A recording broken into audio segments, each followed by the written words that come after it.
يجب علينا الجدية بالتعامل مع الوباء دون تهاون، والكل يعلم أن التعامل مع الوباء يحتاج إلى طول نفس وصبر دون ملل، ونحن ولله الحمد رزقنا الله بقيادة حكيمة جعلت من المحافظة على صحة الإنسان أولى أولوياته، وما علينا إلا التفاؤل الإيجابي والتعاون لتحقيق هذه الغاية. نتعاون، نتفاءل، لا نتهاون.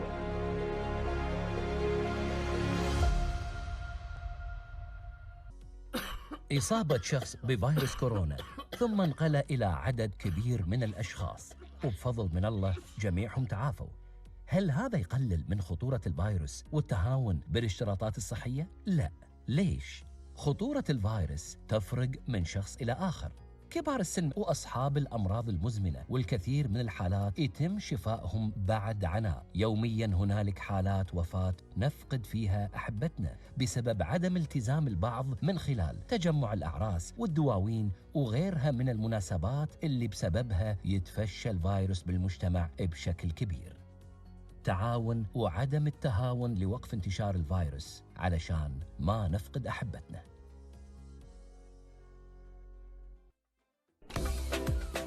End your day with a program that has your back on knowing what's up and new in Kuwait and what you've missed during your busy day. Consisting of segments that include guests with different specialties and positions in Kuwait to answer your questions and keep you up to date on the latest going on in Kuwait. Showcasing a variety of reports, events, conferences around Kuwait, and up-to-date health-related awareness reports. Weekly segments with specialist doctors, nutritionists, and keeping our viewers updated about Kuwait's heritage. Watch Hala Kuwait every evening and keep up with what's going on in Kuwait with Tariq, Rania, Rita at 6 p.m. from Sunday to Friday on KTV2.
Welcome back to the studios of Hala Kuwait, dear viewers, as we begin our interview with Dr. Zainab Al Hajaj, whom is a member at Kuwait Society of Engineers.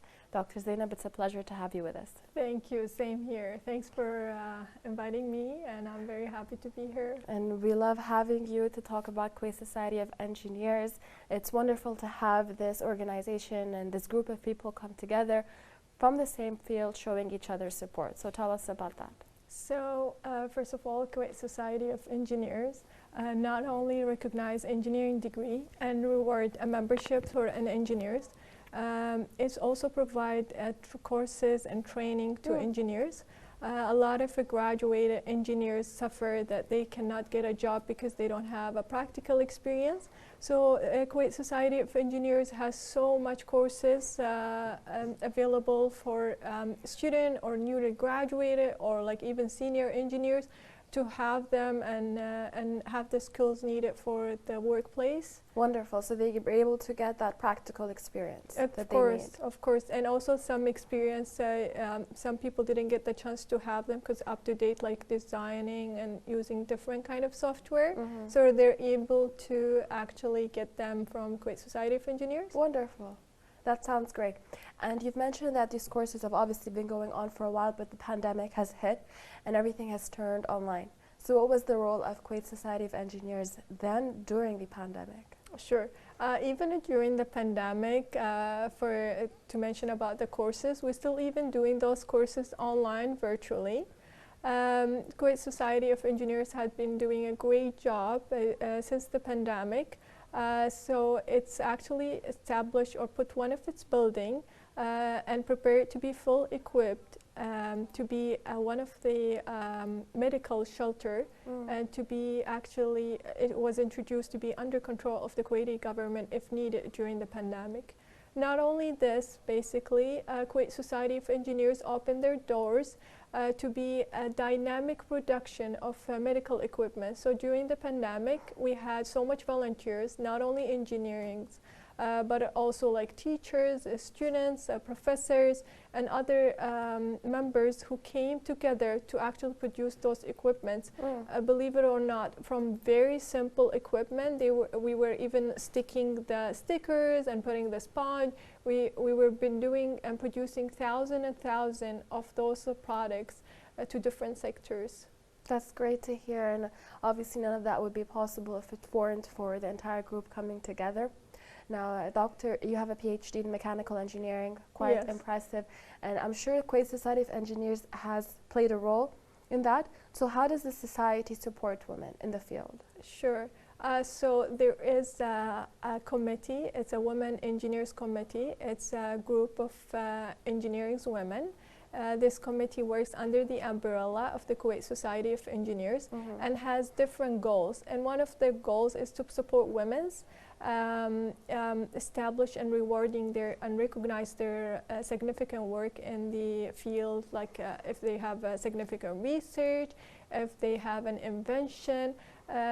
Believe it or not, we have a WhatsApp group of the women's. We have more than 60 engineering women, and if they have any issue, they can ask instantly, and we instantly respond to that. Like if they need any resources, or if there's a job coming up or a job position, we quickly place it. Very supportive. Yes, we actually try to be together and support women to actually be an engineers if they would like to. That's great, and I'm sure that would really play in beneficial for the younger females in the field to help them get encouraged and motivated that there is this strong community of women who are going to support you when you need it. That's wonderful.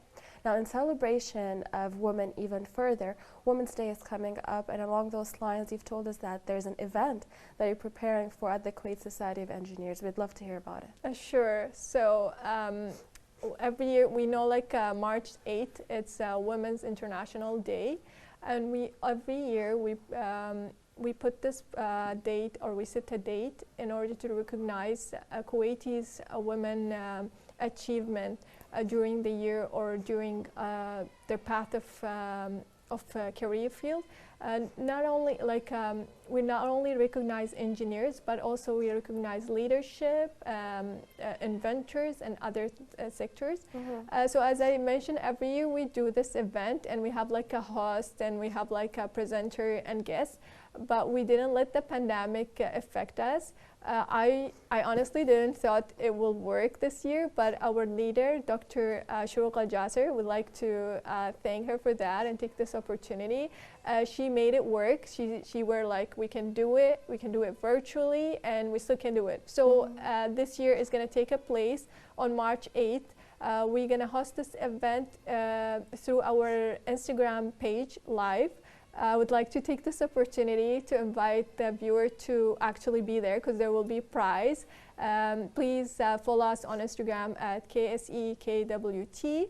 And we will, the way we present it, we will have 4 main videos, and these videos will be consisted of women's worker during the COVID-19, what their contribution, engineers, women confronting the COVID-19, inventor to our society and what they have they invented something recognizable, and also engineers' contribution to the society. That's great. Sounds like a wonderful event and a wonderful celebration of women. Just that recognition really touches our hearts. And we look forward to that day. So as you've mentioned, it's going to be held on social media live, and so people can tune in to that. Now, tell us, this event in specific must have been different, obviously, or is going to be different from previous years. Tell us a little bit about the ones that were held before, when we were able to just go out and attend them at different conference halls. Sure. So last year, we hosted this event, and we were very pleased to have Her Highness Sheikh Suad Al-Sabah. What we placed, not only recognize engineers, but also leadership and what they have contributed to society. We also had a guest from different Arab countries and welcomed them to the event. What we wanted to do is we wanted them to see what our achiever and researcher and engineers have been doing to our country. You were boasting regionally. Right. We wanted to have like a networking and we wanted to collaborate with them. We wanted all to recognize what others been doing. We wanted to create a platform for any other engineers or students that there is an idol to follow, and anyone can contribute more toward this country. The title of this event was the work of the women's toward the future vision, the vision of 2035. Right, and how about this year's event? What is it called? Oh, thanks for mentioning that. So the title of this event, the leadership of women in crisis management and how they are managing and being supportive, just like as our colleague the men. Right, well, very relevant now with COVID-19, definitely a crisis we've had to deal with worldwide. So who was fortunate to sponsor this event then, Doctor? Thank you so much. We actually, when we were asking for sponsor, a lot of people were surprised like how we would host this event, and we were like, are you serious, this event? Everything is virtual now. Yes, and Her Highness were very generous. Sheikh Amthal Al-Ahmed Jabr Al-Sabah, she was very generous to sponsor this event. We would like to thank her from this stage for her generosity. That's wonderful, and Dr. Zainab, we'd like to thank you for joining us this evening and for your time. Thank you so much for that. Appreciate it. Thank you.